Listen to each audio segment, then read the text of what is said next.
유시민 작가가 그 김어준 뉴스공장에 출연을 해서 정성호 법무부 장관의 발언은 모욕적이고 망언이고 그리고 배신 아주 격한 발언을 쏟아냈습니다. 이제 그 출발점은 정성호 장관이 지난 1월 법사위에 출석을 해서 김용민 의원의 검찰 개혁안에 대해서 묻자 정성호 장관이 이재명 정부의 검찰은 그렇지 않다. 그리고 지금 검찰 구성원 모두가 범죄자라는 시각을 갖지 않았으면 좋겠다라고 말을 했는데 검찰개혁법이 입법 예고가 됐는데 개혁의 주체, 개혁을 하려면 개혁의 주체가 있어야 되고요. 개혁의 주체가 개혁을 주도해야 됩니다. 정부가 일단 법을 만들었어요. 좋아요. 정부가 개혁의 주체가 되려고 했나 보다 생각했는데 지금 보니까 개혁안을 만드는데 검사들이 다 들어가 있어요.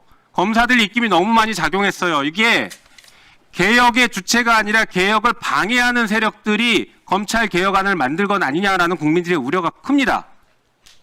이거 잘못된 것 같아요. 그래서 지금 입법 예고 기간이니 보안수사권 문제부터 시작해서 중수청의 이원 조직 등등 검찰청을 새로 이식해서 오히려 증폭시키는 이런 법에 대해서는 정부도 국민의 목소리를 듣고 수정해야 됩니다. 아니 정권이 바뀌어갖고서 이재명 정부의 검찰은 그렇지 않습니다. 그렇게 운영되지는 않습니다. 검찰제도 자체가 다 나쁘거나 문제가 있는 건 아니라고 생각합니다. 윤석열 검찰총장 출신의 윤석열 전 대통령이 불법적인 비상계엄 내란을 일으키고 그 과정에서 검찰의 제 역할을 하지 못한 점에 대해서 저도 뼈아프게 반성해야 된다고 생각하고 있습니다. 다만 이 제도를 만듦에 있어서는 지금 있는 검찰의 구성원 모두가 범죄자다 하는 이런 시간 좀 갖지 않았으면 좋겠습니다. 저희들도 지금 나가 있는 검사들도 절대로 그들의 기득권을 유지하는 방향에서 접근하고 있지 않습니다. 저는 늘 당부를 하고 있고요. 이에 대해서 지금 유시민 작가가 강하게 비판을 했습니다. 어떻게 보십니까? 그러니까 장관께서 뭐 약간 오해를 살 만한 발언을 한 건 사실이고, 유시민 작가께서 잘 설명을 하셨지만 검찰개혁이라고 하는 것이 단순히 그냥 정부의 어떤 정책 전환 이런 차원에서 다뤄지는 문제가 아니고 오랜 세월 동안 쌓여 있었던 어찌 보면 민주개혁 진영의 수건 같은, 그래서 깃발이라고 표현하셨죠. 그런 건데 그 엄중함이나 시대적 중요성에 대해서 너무 간과하고 있는 거 아니냐. 이거를 그리고 어떤 개인들을 어떻게 처리할 것인가의 문제로 바라봐서는 안 된다. 그런 말씀을 하시는 걸로 이해했습니다. 조금 전 말씀하신 깃발이라는 내용은 유시민 작가가 이렇게 말을 했습니다. 검찰개혁은 2002년 노무현 대통령이 검사와의 대화를 통해서 그때부터 시작돼서 민주진영에서는 25년간 축적된 깃발 같은 존재다. 그렇죠. 그러니까 많은 민주진영에서는 검찰개혁을 계속 추진해왔고 이번에 드디어 좀 이렇게 성과를 내는가 싶었는데 지금 법무부에서 반대하는 거 아니냐 뭐 그런 뉘앙스로 봐야 되죠? 그러니까 정부 입법 예고안에 대한 실망이 좀 많이 담겨 있죠. 그러니까 총리도 이런 부분을 잘 체크해가지고 정리하고 건의했어야 된다. 이 말씀도 함께 하셨잖아요. 그러니까 지금 검찰개혁법 아니 입법 예고된 후에 여러 가지 참 많은 얘기들이 이제 좀 실망스러운 얘기들이 나오고 있는데 이제 그런 부분을 대변하신 거라고 보입니다. 그 당시 내용을 돌이켜 보면 중수청과 공소청 둘로 나뉘는데 중수청은 수사권을 우선 주니까 뭐 제2의 검찰청이나 다름없다라고 비판을 했고 현재 지금 검사와 수사관으로 이원화됐는데 중수청 역시 두 개로 이원화됐죠. 수사사법관과 전문수사관. 수사사법관과 전문수사관. 그러니까 똑같지 않냐. 그렇죠. 그래서 이제 비판을 많이 받고 있는 거잖아요. 그 외에 이제 고등검찰청을 고등공소청으로 그냥 유지하는 거, 명칭을 검찰총장으로 하는 거, 뭐 이슈가 많았죠. 근데 결국 그런 것들이 그냥 이렇게 생각할 수도 있고 저렇게 생각할 수도 있고 뭐 이런 문제가 아니고 일종의 염원이었다라고 하는 것과 그 다음에 검사 개개인이나 검사 집단을 범죄 집단으로 생각하는 게 아니라 국가와 국가의 체계, 헌법 안에서의 시스템 이런 것들이 제대로 작동될 수 있도록 어떻게 제도를 바꿔야 하느냐의 문제지 뭐 전부 다 검사를 악마화하고 이렇게 이제 그냥 단정하는 건 옳지 않다. 이런 표현을 좀 강하게 하신 것 같아요. 저는 그때 그 방송을 보면서 이런 생각을 했습니다. 그러니까 정성호 장관이 처음에 법무부 장관으로 부임했을 때 국민들의 기대가 컸는데 예. 최근 1년의 사태를 보면 좀 실망감도 적지 않아요. 네. 그래서 정성호 장관이 혹시 검찰을 이익을 대변하는 게 아니냐, 뭐 부서 이기주의에 빠진 거 아니냐, 뭐 그런 생각을 해봤는데 최근에 국무회의에서 이제 그 특사경 문제도 봐도 네. 그 당시에 대통령께서는 금감원에 인지수사권을 줘야 된다라고 예. 말을 했는데 정성호 장관은 공권력 남용으로 우려를 하고 있잖아요. 예. 이거 역시 부서 이기주로 봐도 되는 겁니까? 어떻습니까? 지금 수사 기소 분리 논란이 있는데 지금 특사경에 대해서 지휘권을 검사에게 이 특사경은 남겨놔야 되는 거 아니냐라고 하는 주장도 있고 이걸 왜 예외로 하냐. 각 특사경에 대한 지휘권은 관련 기관장이나 아니면 관련 부처청에다가 맡기면 되지 않냐. 공무원 조직의 책임자에게. 요 논란이 있는 거예요. 그죠? 그 사람들도 어차피 권한이 부여되면 그 부분을 어쨌든 숙지를 해가지고 교육을 받든지 숙지를 해서 수사를 하게 되면 경찰과 다를 바가 없잖아요. 근데 왜 구조적으로 그건 검사의 지휘를 받아야 되는 거죠? 그러니까 그 행정기관의 행정작용하고 수사는 사법작용입니다. 수사라고 하는 사법작용은 궁극적으로 목적이 기소해서 처벌하는 겁니다. 그런 행정청의 행정작용, 조사작용, 조사는 좀 내용이 그 목적이 다르기 때문에 최종적으로 기소를 목적으로 하려고 하면 조사 단계에서부터 수사를 한다고 하면은 증거를 적법하게 수집해갖고 그 적법한 증거 능력을 갖춘 증거를 갖고 기소를 해야 되지 않겠습니까?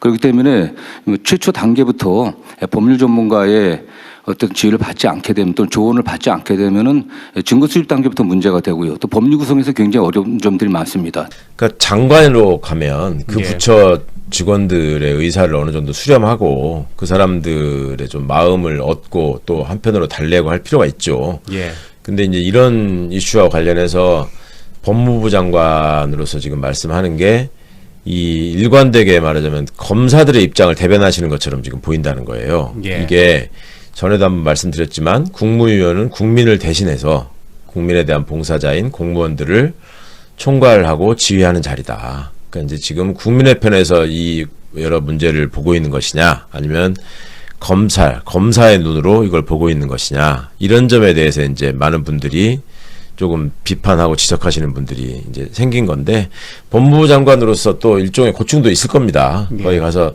법무부 장관이야말로 전체 검사를 무슨 범죄 집단으로 혹은 범죄자로 매도해서는 안 되는 자리죠. 근데 그럼에도 불구하고 지금 이 시대에 주권자가 요구하는 게 뭐고 어떤 과제를 이행하기 위해서 법무부 장관직을 수행하고 있느냐, 이런 점은 반드시 한번 항상 염두에 두고 생각해 보셔야 되고, 그간의 어떤 언행에 대해서도 성찰하실 필요가 있다. 또 충분히 그러실 분이기 때문에 좀 달라질 것으로 기대합니다. 예.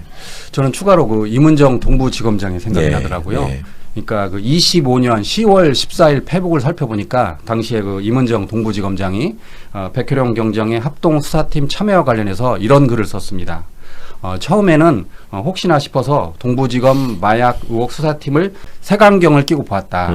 그런데 그간의 수사 상황을 확인하고 그리고 매일매일 함께 머리를 싸매면서 처음에 오해가 오히려 많이 미안했다라고 네. 했습니다. 그리고 이문정 지검장이 단단하게 사실관계를 찾아가는 합수팀들을 볼 때마다 대견하다 못해 존경스럽다는 생각도 했습니다라고 했거든요.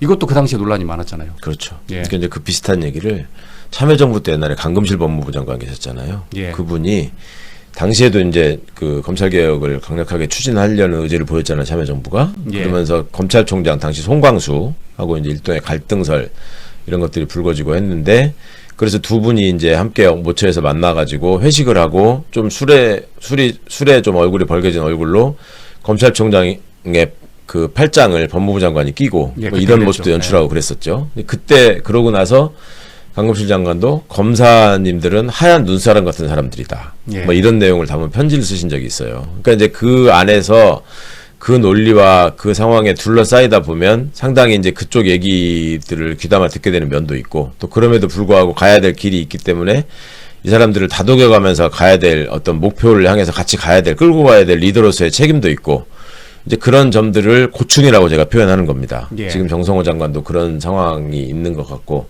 그럼에도 불구하고 국민의 눈으로 국민의 입장에서 단호하게 지적할 건 지적하고 잘라낼 건 잘라내고 할 필요가 있다.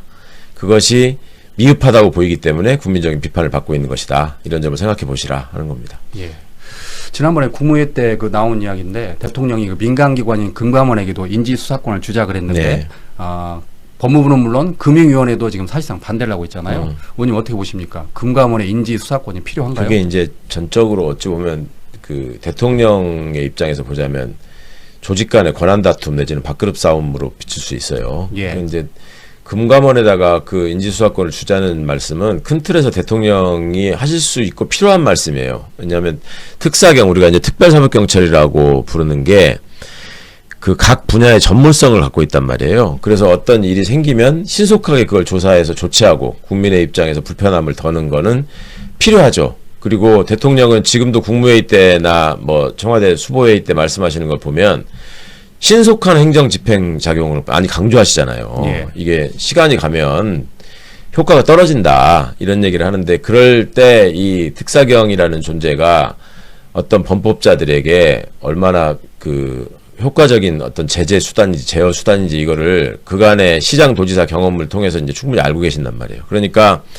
금융 분쟁이나 금융 피해에 대해서 또 그 여러 가지 주가 조작이나 이런 문제에 대해서 특사경으로서 제대로 활동을 해가지고 일할 수 있으면 국민 편익이 증진된다 이런 관점에서 말씀하시는 건데 예. 제가 느끼기에 법무부나 이제 검찰 그 다음에 금융위의 반대는 금융위는 금감원을 자기 밑에 산하기관으로 두고 있단 말이에요. 근데 예. 금감원의 힘이 세지는 걸로 느껴져서 반대할 가능성이 있고 검찰은 검찰대로 본인들이 가지고 있는 지휘권을 놓지 않아야지 소위 우리 밥그릇이 깨지지 않는다.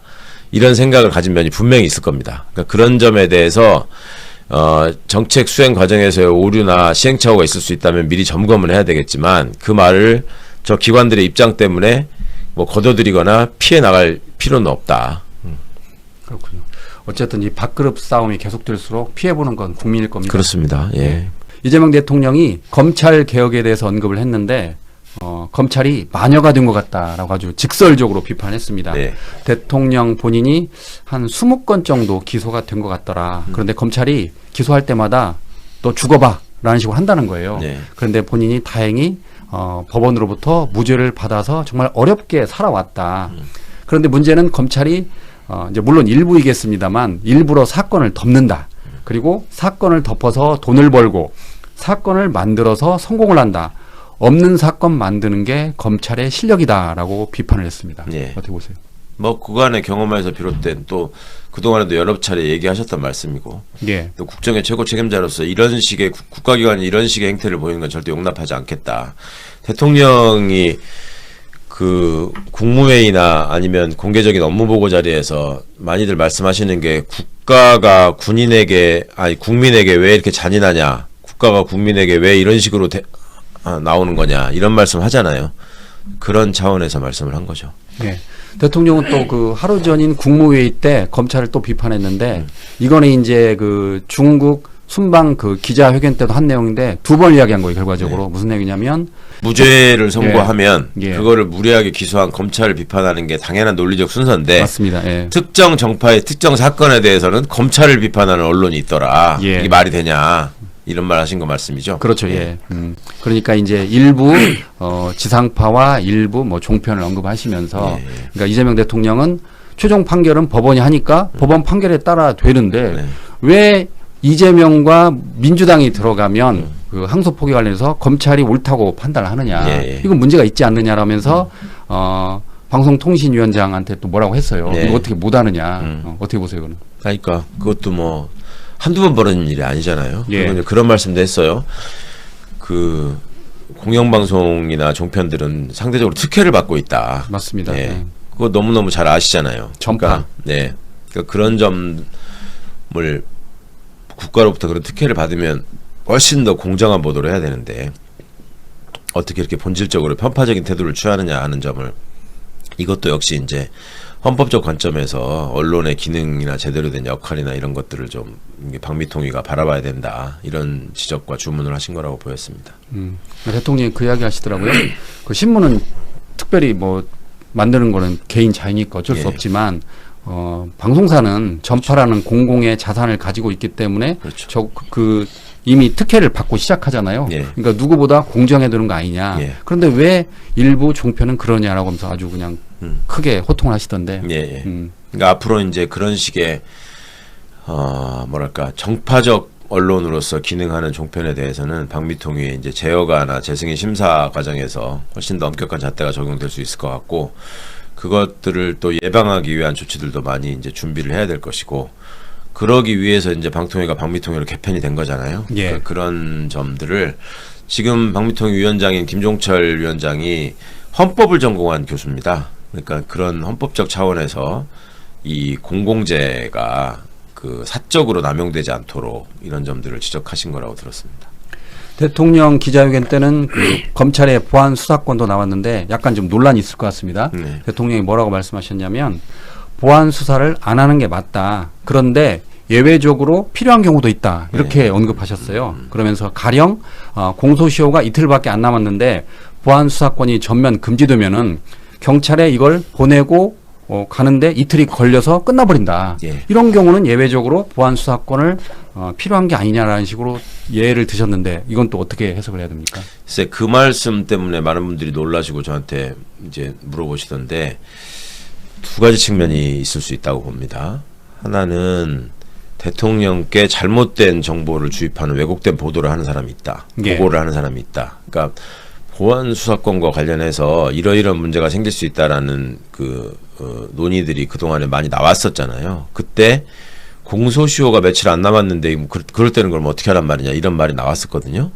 근데 그 보안 수사가 필요한 근거로 들었던 여러 실제 사례 중에 가장 발생이 할 확률이 없고 또 가장 그거를 예방하거나 치유할 수 있는 대안이 많은 게 보안수사권입니다. 그러니까 어찌 보면 보안수사권 그 공소시효와 관련된 얘기입니다. 그러니까 예. 공소시효와 관련된 얘기를 언급하셨다는 것 자체가 보안수사를 주장하는 사람들의 가장 약한 고리를 들어가지고 말씀하셨다는 것이 그게 이제 저로서는 위험하고 답답해 보이는 부분이에요. 예. 그거는 실제로 가능성도 현실적으로 그렇게 될 가능성이 거의 없는 부분입니다. 예. 그리고 지금의 그 킥스 형사사법 전산망 요거 이제 킥스라는 이름으로 많이들 이제 얘기가 요즘 나오고 있는데 그 체제 하에서는 사실상 불가능한 일이거든요, 이게. 그리고 앞으로 향후에 수사구조 개편이나 이런 것들은 수사기관과 공소기관 간의 협력 의무를 전제로 하고 있는 거잖아요. 그런 협력하는 과정에서는 절대 생길 수 없는 일이라서 뭔가 그런 거를 사례로 대통령이 드셨다는 것 자체가 이 부분에 대한 어떤 그 왜곡된 보고를 하는 쪽이 있다라는 점에 좀 걱정이 되고, 달리 또 생각을 해보자면 국정을 운영하는 최고 책임자의 입장에서 검찰도 국가기관의 하나란 말이죠. 근데 그 국가기관의 하나가 그냥 악마화되고 쓸모없는 존재가 되고 어떤 것도 너희들은 하지 마 이런 식의 인식이 생긴다는 거는 국가적으로 손실이 될 수 있잖아요. 그러니까 그런 어떤 지금 현재 국가기관 종사자들의 주장에 대해서도 귀를 기울여야 한다. 내가 듣기에 그런 말에 대해서도 토론을 해볼 논점이 있다. 이제 그 말씀을 그 뒤에 붙인 말로 한 거잖아요. 내가 이렇게 얘기하면 또 이렇게 정황한 거 아니냐라고 생각할 네. 수 있겠지만 그런 뜻으로 하는 말이 아니다. 그러니까 국정 최고 책임자로서 어찌 보면은 대통령을 제거하기 위한 윤석열의 음모에 적극적으로 가담한 가해자 집단을 그래 너네들의 올바른 의견이 있다면 그런 점들에 대해서 얼마든지 열어놓고 토론할 기회가 있으니 최선을 다해서 얘기해봐라. 판단은 국민이 하는 것이다. 이런 취지의 말씀을 하신 거라고 받아들이고 싶습니다. 저도 그 기자회견을 보면서 느낀 건데 대통령께서 고충이 참 많으시다라고 네. 했어요. 그러니까 실제로 대통령이 어떻게 언급했냐면 이거 관련해서 대통령이 보안 수사권을 줄 거라고 미리 단정하지 마라. 예. 그리고 내가 이 말을 했다고 분명히 갑론을박이 있을 것이다. 그러면서 이재명을 못 믿겠다고 말을 할 수 있는데 이거 아니다. 아직 시간이 있기 때문에 좀 더 시간을 갖고 지켜보자. 좀 더 당에서 수기를 하고 예. 정부는 그 의견을 수렴하는 게 낫다라고 했거든요. 사실은 그러니까 그런 점에서 보자면 아까 제가 이제 가장 약한 고리를 말씀하셨다라고 했는데 거기에 그런 측면이 있는 거죠. 그러니까 대통령이 언급하신 것 자체도 현실적으로는 발생할 가능성이 없기 때문에 보안 수사권을 주면 안 된다. 이렇게 연결될 수 있는 논리가 가능하잖아요. 예. 그리고 실제로 그렇습니다. 실제로 그거는 어찌 보면 보안 수사권을 주장하는 논거 중에 가장 약한 거라서 만약에 근데 만에 하나라도 그런 논거로 이거를 보안 수사권 인정하고 받아주게 되면 이거는 걷잡을 수 없는 위험성이 있습니다. 이제 예. 그렇게 따지면 그거보다도 더 그럴싸하게 들리는 말이 구속기간이 공소청으로 넘어오면 열흘밖에 안 주어지는데 그 열흘 안에 새로운 걸 발견하면 그럼 어쩌란 말이냐. 이런 식의 얘기를 또 한단 말이죠. 그러면 공소시효보다는 구속기간 만료가 임박했다. 이것이 훨씬 더 현실적인 문제라고 받아들일 수 있어요. 근데 그럴 경우 또 혹은 뭐 보안수사 요구를 남발하면서 핑퐁을 계속 하는 경우가 있다고 그러잖아요. 지금도. 그럼 그럴 때도 그냥 그러면 공소기관이 보안수사 해가지고 해결해야 된다. 이런 식의 얘기로 이어질 가능성. 뭐 이런 우려들이 있어요. 그리고 뭐 경찰이 지금 불법적인 수사를 했다거나 아니면 경찰이 받은 진술에 신빙성이 없어 보인다거나. 그러니까 뭐 저기 최아무개라는 사람을 조사해서 자백한 걸로 해가지고 경찰이 보내왔는데 내가 보니까 이 사람이 이런 자백을 했을 리가 없다. 그러면 내가 불러다가 진짜로 자백한 거지 확인해봐야 되는 거 아니야. 이런 식의 얘기예요. 그러면 이런 얘기는 아까 뭐 공소시효가 임박했네 이런 거보다 훨씬 더 가능성이 있어 보이게 들리잖아요. 예. 그러니까 이런 식으로 이제 시민들을 호도하고 현혹하면서 그런 것들을 막 집어넣으려고 할 겁니다. 그러면은 도루묵이 되는 거거든요. 그러니까 그런 식의 물꼬를 트는 사례로 돼서는 절대로 안 되고. 그래서 제가 지난번에 그 총리가 보안수사권 폐지 원칙이라는 걸 한 번도 다시 달리 생각해 본 적이 없다라고 말씀했을 때 제가 예외 없는 원칙은 없다라는 말을 하지 않기를 바란다라고 얘기했는데 예. 어쨌거나 예외가 있을 수 있다라는 얘기를 지금 총리도 말씀하고 대통령도 말씀하신 상황이에요. 그러면 그 예외라는 게 어째서 불가능한가? 왜 이거를 제도적으로 다 정비할 수 있고 왜 굳이 공소기관인 검찰의 손을 빌리지 않아도 해결할 수 있는 것인가 하는 점들을 토론하는 과정에서 충분히 당이 들을 수 있고 확보할 수 있고 참작할 수 있을 것입니다. 네. 예. 정부가 그 입법 예고한 그 공수처법과 중수처법이 예. 그 지금 적잖은 비판을 받고 있습니다. 그러니까요. 아주 거센 비판을 받고 있는데 당초에 그 수사와 기소를 분리하려고 했는데 이게 지금 신용에 그치고 있다. 그리고 또 일부에서는 위장술이다. 이런 거센 비판까지 나오고 있습니다. 제가 봤더니 의원님 페북에 우리 추가 의원님께서는 기가 막히고 어이가 없다. 그렇게 쓰셨어요. 네. 말씀해 주시죠. 사실은 이제 정부의 의지를 믿고 기다려온 게 있죠. 예. 그 중간중간에 이런 어떤 우려 섞인 걱정들이 많았습니다. 그러니까 검찰개혁 추진단이 구성될 때 그 멤버들 중에 경찰에서 수사를 해본 사람들은 한 명도 안 들어가고 예. 검사하고 검찰 수사관들 위주로 이게 뭐 만들어지고 그러면은 그거를 총리가 뭐 보고를 받고 주도하는 게 아니라 뻔히 그런 그 TF가 출범할 때는 청와대 민정이 주도해서 만드는데 이거 지금 검사들 위주의 시각만 반영되는 거 아닌가라는 걱정을 했는데 그럼에도 불구하고 대통령, 당대표, 총리, 뭐 장관들의 의지가 워낙 확고하다고 믿었기 때문에 결과물에 대해서는 큰 걱정을 하지 않고 있었는데 그리고 또 중간중간에 내부에서 흘러나오는 얘기들이 좀 있었어요. 예. 뭔가 좀 이상하다. 형사소송법 개정을 같이 논의를 해야 되는데 그거는 얘기도 못 꺼내게 한다. 뭐 이런 식의 얘기가 있어서 그래서 왜 그럴까? 그래도 뭔가 보관이 있겠지 이렇게 기대하고 있다가 막상 결과물을 딱 받아보니까 아이고 이거 큰일 났네 이런 생각이 들었습니다. 자, 그런 가운데 그 검찰개혁 자문위원 6명이 집단 사퇴를 했습니다. 그러게 말입니다. 예. 그런데 기자회견 내용이 발언이 아주 셉니다. 네. 그 서보학 교수도 그다음에 한동수 전 감찰부장인가요? 예. 그분들이 기자회견했는데 예. 당혹감을 넘어서 뒤통수를 맞는 모욕감이다. 네. 그렇게 하겠습니다. 그리고 누구를 비판했냐면 법무부 파견 검사 그리고 검사 출신 봉욱 청와대 민정수석 주도하에 진행되고 있다라면서 네. 봉욱 민정수석을 겨냥했습니다. 예. 예상하셨습니까, 의원님? 그럴 수밖에 없죠. 아까도 말씀드렸지만 이건 민정이 주도해서 출범시킨 TF고 거기에다가 검사들만 넣은 것도 결국은 민정수석의 결정이었을 것이고 총리의 지휘권이 제대로 발동되지 않았다는 아쉬움이 있지만 현실적으로 일이 돌아가는 모습을 보면 총리는 민생을 챙기는 데 더 집중을 해야 되고 정책적인 고민을 해야 되는 자리라서 디테일에 대해서는 사실은 믿고 맡기는 게 있는데 그다음에 단장으로서 그 발표를 맡은 국무조정실장은 이 분야에 대한 전문성이 없고 그리고 늘 회의에 참석해서 주도할 수 있는 사람도 아니고 무엇보다도 제가 개인적으로 충격적이었던 거는 그 문재인 정부 시절에도 검찰개혁 작업이 이제 집권과 함께 있었잖아요. 당시에 예. 적폐청산, 네, 그 국민적 염원을 실천하기 위해서 한편으로 수사를 진행하면서 한편으로는 검찰개혁 작업을 했었는데 당시에 봉욱 현 민정수석은 당시에는 대검 차장이었습니다. 아, 그 당시에? 문무일 검찰총장, 대검 차장 봉욱, 법무부 검찰국장 박균택, 그다음에 대검에 설치돼 있었던 이 사람들이 검찰개혁에 대응하기 위해서 만든 형사정책 미래기획단 뭐 이런 단장이라고 하는 자리를 임시직으로 만들어 놓은 게 있었거든요. 그 단장이 김웅이었어요. 근데 그때 봉욱과 김웅 두 사람이 민정에 계속 면담 요청을 하고 검사들도 수용하고 정부의 개혁 취지에도 맞게 수사 기소 분리의 뜻을 구현할 수 있는 아이디어가 있다. 그러면서 와가지고 보고한 게 있는데 지금 한 내용하고 거의 똑같습니다. 이번에 발표된 내용. 예. 이게 너무 충격적인 거죠. 그 당시에는 대검에 있을 때 본인이 추진했던 일들을 민정수석이 돼가지고 결국은 관철시킨 꼴이 된 거고, 그다음에 그 과정에서 많은 분들이 기대를 했던, 그러니까 사실은 그 자문위원회의 구성을 놓고서 이거는 뭐 옛날처럼 누구 한 사람의 뜻에 의해서 그냥 끌려가면서 이게 이상해지거나 이럴 일은 없겠구나라는 조금 일종의 안도를 한 점이 있었었는데 그분들을 지금 완전히 그 상의도 없이 들러리. 들러리 내지는 밥으로 만든 거예요. 그러니까 왜 이렇게까지 할까? 왜 이렇게까지 했어야만 하나? 이런 점들이 너무 좀 속상한 거죠. 예. 그래서 이와 관련해서 이재명 대통령이 검찰개혁 보안 수사권에 대해서 민주당에서 수기를 하고 그리고 정부는 의견을 수렴하라라고 지시했습니다. 그렇죠. 예.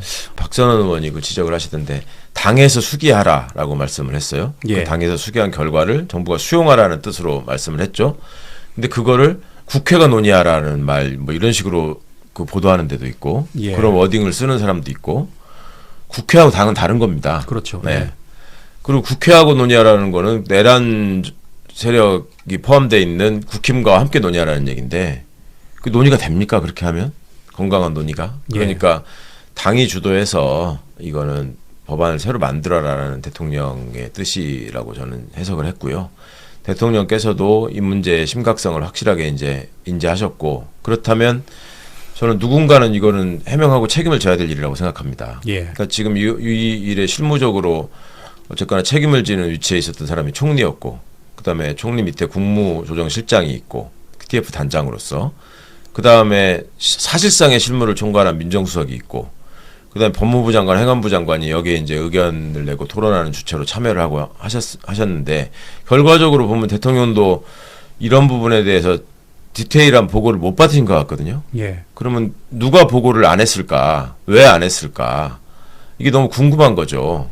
그러니까 그거를 총리가 챙겨서 대통령께 보고할 일은 아니에요. 총리도 보고를 받는 입장인데 총리도 지금 SNS에다 올려놓은 걸 보면은 좀 이렇게 이 원칙이 훼손돼서는 안 된다. 그리고 앞으로 논의를 해서 잘 다듬어 가겠다라는 얘기로 봐서는 총리도 좀 당황한 모습이 보이거든요. 예. 정확히 몰랐다는 얘기를 지금 총리도 어찌 보면 한편으로 표현을 하신 건데 그러면은 국무조정실장이 총리한테 보고를 안 했거나 아니면 민정수석이 대통령한테 보고를 안 했거나 둘 중에 하나 아니에요. 둘 중에 한 사람은 책임을 져야죠. 예.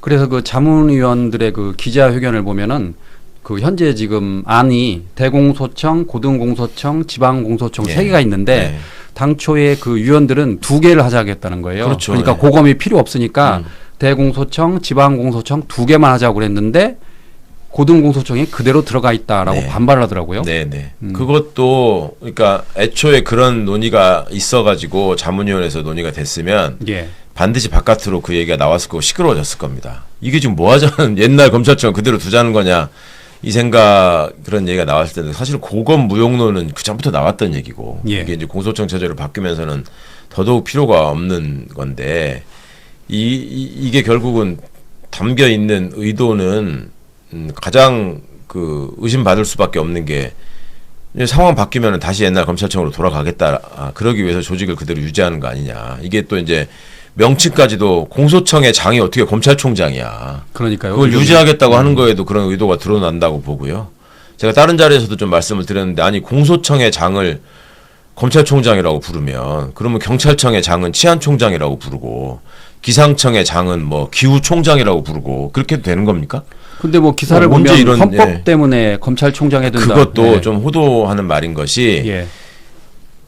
검찰총장과 대법관과 이거는 완전히 다른 겁니다. 그러니까 예. 헌법에는 대법원장과 대법관을 어떻게 임명하고 어떻게 구성하는 거지가 헌법에 명시돼 있어요. 그러니까 이거는 헌법기관이라는 거를 헌법이 그대로 담고 있는 겁니다. 근데 검찰은 본인들이 헌법기관이라고 주장은 하는데 헌법기관이라는 근거가 그들이 내세우는 게 두 가지예요. 그러니까 국무회의의 심의 의결 사항에 검찰총장이 포함돼 있다. 그 다음에 영장 청구권을 검사한테 부여했다. 요거거든요. 예. 근데 검사라는 지위가 헌법기관이 아니라는 거는 이미 헌법재판소의 결정으로 확립된 판례예요. 그리고 검찰총장이라는 거는 검찰총장이 있으면 국무회의 심의를 거쳐야 된다라는 말인데 검찰총장이 없으면 필요 없는 거예요. 지금도 검찰총장 없잖아요. 예. 직무대리가 있지. 그러면 지금도 무슨 이게 위헌 상태입니까? 그러네요. 지금도. 전혀 아니거든요. 예. 그러니까 아니 공소청의 장이 공소청장이지 무슨 검찰총장입니까? 그거는 그렇게 함으로써 검찰총장이라는 직책이 없어지는 것이고 그 다음에 헌법에 보면은 설치를 예정하고 혹은 존재를 전제하고 만든 규정들이 있지만 그게 없으면 없는 대로 끝나고 있는 것들이 또 많이 있어요. 예. 그 대표적으로 특별법원 같은 것도 여러 가지로 둘 수 있다고 했는데 군사법원밖에 없거든요. 지금 재판권을 나눠 가지고 있는 법원은. 그러니까 그런 것도 그러면 다른 예를 들어서 노동법원은 왜 안 만드냐 그러면 그게 위헌이냐?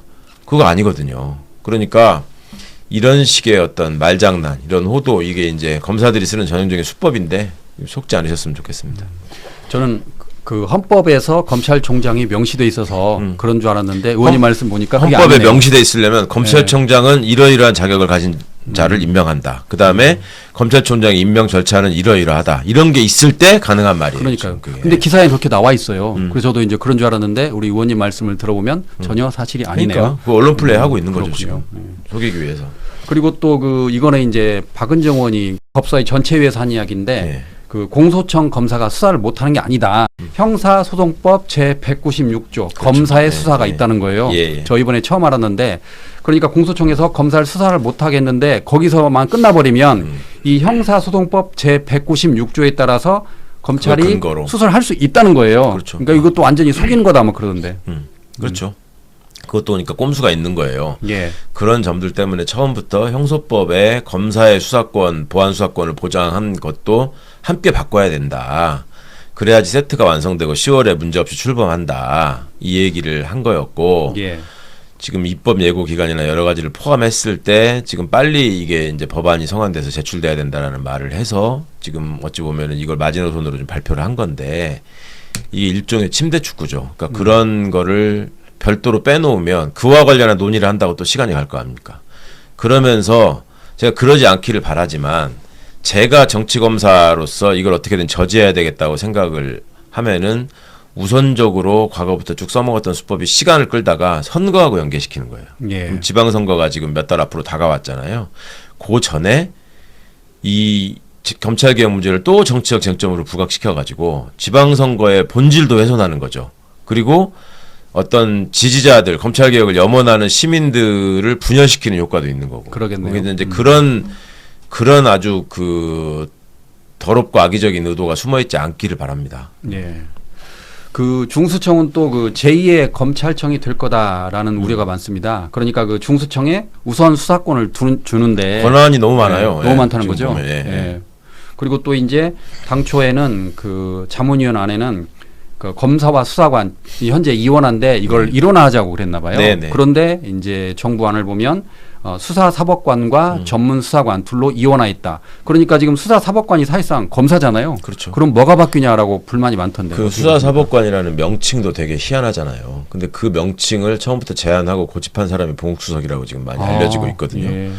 그리고 그런 이원화의 명분으로 삼았던 게 아니 검사들이 경험도 있고 능력도 있으니까 수사를 하게 해야 되는데 그냥 수사관이라고 불리는 것 때문에 안 가려고 하니까 그런 명칭이라도 만들어줘야 된다. 뭐 이런 식의 논리였어요. 예. 그러면은 그렇게 따지면은 새로운 조직을 만드는 게 무슨 의미가 있는지를 다시 한번 검토해 봐야 되는 상황으로 갈 수밖에 없는 거고. 예.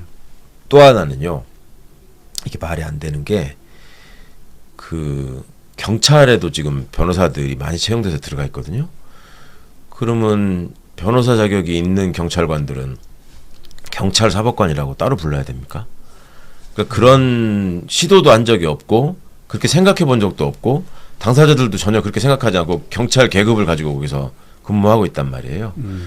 그런데 이거를 굳이 이렇게까지 명칭을 희한하게 만들어가면서까지 그것도 사법관이라는 이름이 아니 행정부 소속에 무슨 사법관이 있어요. 그러니까 그렇게 맞지 않는 얘기를 하는 의도 결국 경찰의 검사의 기득권을 계속 보존하겠다. 이거밖에 그렇죠. 아닌 네. 거죠. 예. 그러니까 방금 말씀하신 것처럼 변호사 출신의 경찰이 수사사법관이 되는 걸 막기 위한 거네요. 어떻게 보면. 그렇죠. 그런 면도 있을 수 있죠. 예.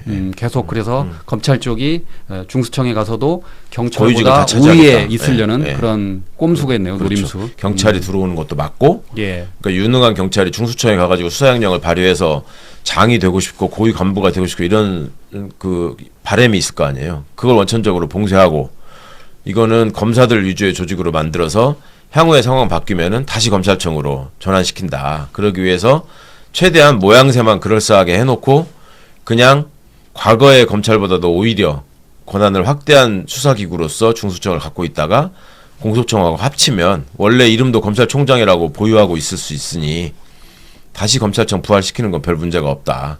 이런 의도, 이런 꼼수 이걸 걱정해야 되는 거죠. 그러니까요. 어쨌든 지금 국민들의 반발이 거센데 예. 이렇게 되면 입법 예고 기간에 막 들불처럼 일어나면 예. 어떻게 좀 바뀔 가능성은 어떻게 보세요? 그렇죠. 물리적으로도 지금 이제 이렇게 돼 있는 상황에서 입법 예고 기간을 지켜가면서 사실 정부 입법안에 대해서는 이게 이제 공청회도 해야 되고 또 법안 심사도 해야 되고 시간이 많이 걸립니다. 예. 최소한 140일이 걸린다고 지금 그 관련자들이 발표한 거 보셨을 텐데 그렇게 되면은 140일이면 몇 개월이에요? 거의 5개월이잖아요. 예. 4개월이 넘는 기간인데 지금 1월 달인데 6월 달에 선거 아닙니까? 시끄럽겠네요. 그러면. 그렇죠. 그러니까 그런 저런 상황들이 이게 이제는 그 국회가 주도하는 의원 입법으로 해결될 수밖에 없다. 정부 안은 그냥 논의하는 과정에 참고한 정도로 될 가능성이 높아 보입니다. 검찰의 기득권은 정말 지키기는 대단하네요. 그러니까 어떻게든지. 그게 어느 집단이든지 누가 그렇게 비유를 하시더라고요. 예를 들어서 보십시오. 이게 좀 미래지향적으로 저한테 당신 돈 저기 100만 원만 줘봐라. 그거 가지고 주식 투자해서 불려줄게. 그러면은 이 당사자 입장에서는 조금 찜찜한데 그렇게 해볼까? 이런 생각을 하잖아요. 예. 그렇게 해서 나한테 이득이 되면 그렇게 가볼까? 이 정도의 생각을 하고 그럴까 말까 고민하는 상황이 되잖아요. 근데 만약에 나한테 와가지고 나 돈 필요하니까 너 10만 원 나한테 무조건 줘. 이러면은 내가 명확한 이유가 있지 않는 한 그리고 그걸 돌려받는다는 보장이 있지 않아 절대 안 줄 거 아니에요. 그렇죠. 10만 원 그죠? 그게 기득권이에요. 그게. 응? 그러니까 그거를 갖고 있는 사람은 놓지 않으려고 어찌 보면 목숨을 걸고 저항할 수밖에 없는 거고 미래지향적으로 뭔가를 만들어가야 가는 사람들은 그만큼 의지가 단단하지 않다는 말이죠. 이럴까 저럴까 하는 생각이 있는 거죠. 그리고 공무원을 포함해서 조직 생활을 오래 한 사람들이 조직의 어떤 파장을 일으키는 개혁 작업이 벌어지게 되면 그거를 수용을 하면서 이거 우리가 빨리 열심히 일해가지고 이거 바꿔야 되겠다라고 하는 것보다는 하던 대로 하는 게 편하다라는 관성이라는 게 있잖아요, 사람이. 그러니까 어떤 상황에서든지 그러니까 중앙정부의 장관이 새로 부임해서 무슨 개혁적인 마인드로 얘기를 한다거나 아니면 지방정부가 새로 수립돼가지고 단체장으로 선출된 분이 새로운 개혁 작업을 한다거나 하면 반드시 시끄럽거든요. 그 있는 사람들이 일이 더 하기 싫어서 저항하는 면이 분명히 생기는 거예요. 예. 그러다 보니까 현상적으로는 어떤 일이 벌어지냐면 지휘를 하는 사람이 이런 방향으로 가고자 하는데 그렇게 했을 때 부작용, 단점, 문제점 이런 것만 이만큼 보고를 하고 장점에 대해서는 의도적으로 회피하고 이런 일들이 있게 마련인데 지금 그런 과정들이 지금 벌어지고 있는 것 같아서 걱정인 거죠. 예. 2차 종합특검 이야기를 해보도록 하겠습니다. 이게 말 그대로 이제 기존의 1차 특검에 좀 부진한 거를 하겠다는 거잖아요, 의원님. 예. 그러니까 1차 특검이 맞춰지고 나서 좀 아쉬운 점이 있어요. 최근에 뭐 보셨지만 양평 고속도로 문제 예. 대표적으로 거기 뭐 관련돼서 인수위에 파견 나가 있던 국토부 공무원의 녹취 같은 게 나왔고 예. 그다음에 이 김건희 동생이 그 참고로 양평고속도로는 김건희 씨 오빠 김진우죠. 예. 그렇습니다. 내가 제 동생이라고 네, 그랬군요. 아까. 동생이에요. 그 처음부터 주택 사업을 계획해가지고 예. 2020년이 되니까 그거를 지금 현재 고속도로가 그쪽으로 이제 바뀔 것이다라는 걸 예. 예측한 것처럼 예. 다 이게 바뀌어 있고 이런 것들이 이제 다 나와서 뭐 명백하게 수사가 꼭 기소로 이어져야 됐을 사안인데 예. 시간 부족이나 여러 가지 사정 때문에 지금 이제 경찰로 이첩이 됐죠. 뭐 그것뿐만 아니라 김건희 그 비서관이었던 김승혜 학폭 무마 사건, 예, 이런 것들도 제대로 다뤄지지 않았고, 그다음에 주가도 해외 관련해서 조작했느냐 안 했느냐 이런 것들도 있었잖아요. 그러니까 여러 가지 좀 또 미진한 점들, 윤석열의 또 일반이적이나 매환과 관련해서 추가로 밝혀져야 될 부분, 청와대의 관여는 없었는가, 군 내부에서 더 준동한 자들은 없었는가, 이제 이런 것들이 남아 있어서. 서해 공무원 관련해서 방금 말씀하신 것처럼 지규현 부장판사가 박지원 의원 등에게 무죄를 선고했고, 네. 그리고 결과적으로 이제 서울중앙지검이 항소를 포기함으로써 네. 박지원 의원의 그 무죄가 확정됐단 확정됐죠. 말이죠. 네. 결국 검찰이 스스로 조작 기소를 한 걸 시인한 셈이 됐어요. 그렇죠. 예. 그러니까 예. 정치 검찰의 실체라는 게 그런 거죠. 박지원 의원 같은 분한테 특히 접어 씌운 혐의는 국정원의 비밀 자료를 없애라고 지시했다는 거거든. 삭제하라고 했다. 보고서 삭제. 예. 근데 그 말 있고 얼마 안 돼 가지고 이미 국정원 서버에 다 보관돼 있다라는 게 나왔단 말이죠. 그럼에도 불구하고 재판을 여태까지 끌다가 지금 한 거란 말이에요. 그러니까 그런 어떤 더러운 권력 또 거기에 굴종하는 정치 검찰 또 함께 협잡을 해가지고 뭔가 이 카르텔을 유지하려는 모습 이런 것들이 적나라하게 드러나는 사건이라 박지원 의원 말씀을 들어보니까 당시에 관련돼 있었던 자들 다 그 민사상 손해배상 청구 소송을 내시겠다고 하더라고. 예. 다 확실하게 요새 이제 금융치료라는 말이 유행이던데 예. 확실하게 그러니까 치료가 되길 바랍니다. 박지원 의원도 고생하셨으니까 좀 국가로부터 예. 보상을 좀 받아야겠네요. 그렇죠. 고생을 네. 많이 했잖아요. 예. 그러니까 오죽했으면 대통령이 국무회의 자리에서 그 이야기를 했어요. 네. 그 서해 공무원 관련해서 그 삭제된 보고서가 결국 있는 거 아닙니까? 예. 그럼 이게 말이 됩니까? 라고 이제 당시 정성호 법무부 장관에게 이거는 항소하면 말이 안 되자는 식으로 말을 했어요. 그런 그렇죠. 뉘앙스로. 예. 결국 검찰도 항소를 포기했는데 그 와중에 또 명예훼손 관련해서는 또 항소를 했더라고요. 또 남겨놨죠. 예. 예. 검찰 입장에서는 쪽팔리니까 그런 거 아닙니까? 그렇죠. 뭐라도 이제 그 맨날 수법이에요. 되지도 않는 거 가지고 그렇게 하다가 이게 원래 사건 말아먹는 죄례 수법이 있는 거 없다 그러고 없는 거 있다 그러고 뭐 이러는 거잖아요. 예. 그러니까 이제 국정원 문건 멀쩡하게 있는데 없다 그러고 김학이 사진 나와 있는데 김학이 아닌 것 같다 그러고 좌우가 바뀌었다 그러고 온갖 이상한 짓을 다 했는데 예. 그런 거에 대한 처절한 반성하는 거 못 보셨잖아요. 예. 예. 그러니까 그 당시에 이제 항소 포기할 때 검찰이 이제 그 이러지도 못하고 저러지도 못하고 그래서 저 어떻게 나올지 봤더니 박지원은 끝내 무죄로 놔두고 예. 다른 걸로는 또 명예훼손 혐의로는 이거는 좀 다퉈볼 여지가 있다라고 해서 항소를 하더라고요. 예. 아 이거 참 검찰 결국은 없어지지 않습니까? 올 9월에. 그렇죠. 예. 뭐 민낯을 보이다 이제 막 속 창자까지 다 보이는 건데 그거를 좀 잊지 않으셨으면 좋겠습니다. 이게 어떤 집단이었는지. 예. 대통령은 또 이번 중국 그 기자간담회 때 이런 이야기도 했습니다. 왜 이재명과 민주당만 연관되면 검찰을 두둔하는지 모르겠다라고 이야기했습니다. 그러니까 일반적으로 이제 어떤 기소를 해서 최종 판단은 법원이 내리잖아요. 네. 그럼 법원이 무죄를 선고하면 검찰이 잘못한 거잖아요. 그렇죠. 그러니까 검찰을 비판해야 되는데 거기에 이재명과 민주당이 얽히면 오히려 검찰을 편을 든다는 거예요. 네. 왜 이렇게 삐딱하게 보느냐라고 이야기하셨습니다. 우리는 통상적으로는 잘못 기소한 검찰을 비판해요. 이거 맞잖아요, 그게. 왜냐하면 최종 판단권은 법원이 가지니까. 그런데 희한하게 거기에 이재명이나 민주당이 관계가 되면은 법원이 판단이 잘못됐다고 검찰을 두둔해요. 그 이상하지 않습니까? 왜 항소 안 했냐고 따져요. 기소한 걸 잘 탓해야지. 왜 법원이 판결을 잘못했다고 항소해서 법원의 판결을 뒤집으라고 합니까? 이게 완전히 중립성을 벗어난 거죠. 기준이 정말 그때마다 달라요. 언제는 잘못 기소했다, 무리한 기소다. 원래 무죄 나면 무리한 기소라고 비평하는 거 아니에요? 무리한 기소? 항소하겠다면 혼내야지 오히려. 법원의 판결이 잘못된 게 아니면. 그런데 묘하게 그 검찰이 항소 안 한다고 말이지. 왜 항소 안 했냐고 비난을 해요. 이게 문제다 이거죠. 그래서 이게 서 있는 걸 이렇게 똑바로 안 쓰고 입밖에 삐딱하게 서 있으니까 세상이 삐딱하게 보이나 그런 생각이 들 때가 있습니다.